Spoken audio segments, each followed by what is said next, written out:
চলুন আপনাদের মাঝে আজকে শেয়ার করি আমার দুপুরের খাবারটা। শুরুতে আমি নিয়ে নিয়েছিলাম হাতে মাখা একটা সজনে পাতার ভর্তা। ওটার রেসিপি দেওয়া আছে, আপনারা চাইলে দেখে আসতে পারেন। এটা খেতে কিন্তু মাশাআল্লাহ অনেক বেশি মজা ছিল। তারপরে খেয়ে নিচ্ছি করলা ভাজি, আলু দিয়ে করেছিলাম। করলা ভাজি আমার কাছে এত বেশি ভালো লাগে।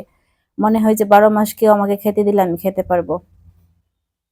তো এখন খেয়ে নিচ্ছি পুঁইশাকের বিচি দিয়ে মাছ দিয়ে রান্না করেছিলাম, ওটা খেয়ে নিচ্ছি।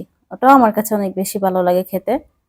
তো আমার কাছে কিন্তু মাংস থেকে শাকসবজি খেতে অনেক বেশি পছন্দ করি। মাশাআল্লাহ আলহামদুলিল্লাহ একদম ছোট থেকে এখন অবধি আমার বলতে পারেন অনেক বেশি ভালো লাগে আরকি খেতে। তো এটা খাওয়ার পর খেয়ে নিচ্ছি লাল শাক দিয়ে মাছের মাথা আর বুকের পিসগুলা আছে না? মানে পেটির যে পিসগুলা, ওগুলা দিয়ে আমি একটা তরকারি রান্না করেছিলাম।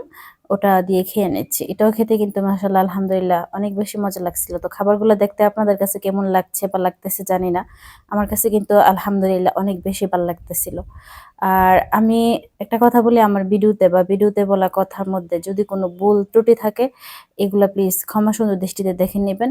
আর খাবার পড়া এগুলা কিন্তু আমরা চাইলেই খেতে পারবো না, পড়তে পারবো না। এগুলা নির্ভর করে উপরওয়ালার উপর।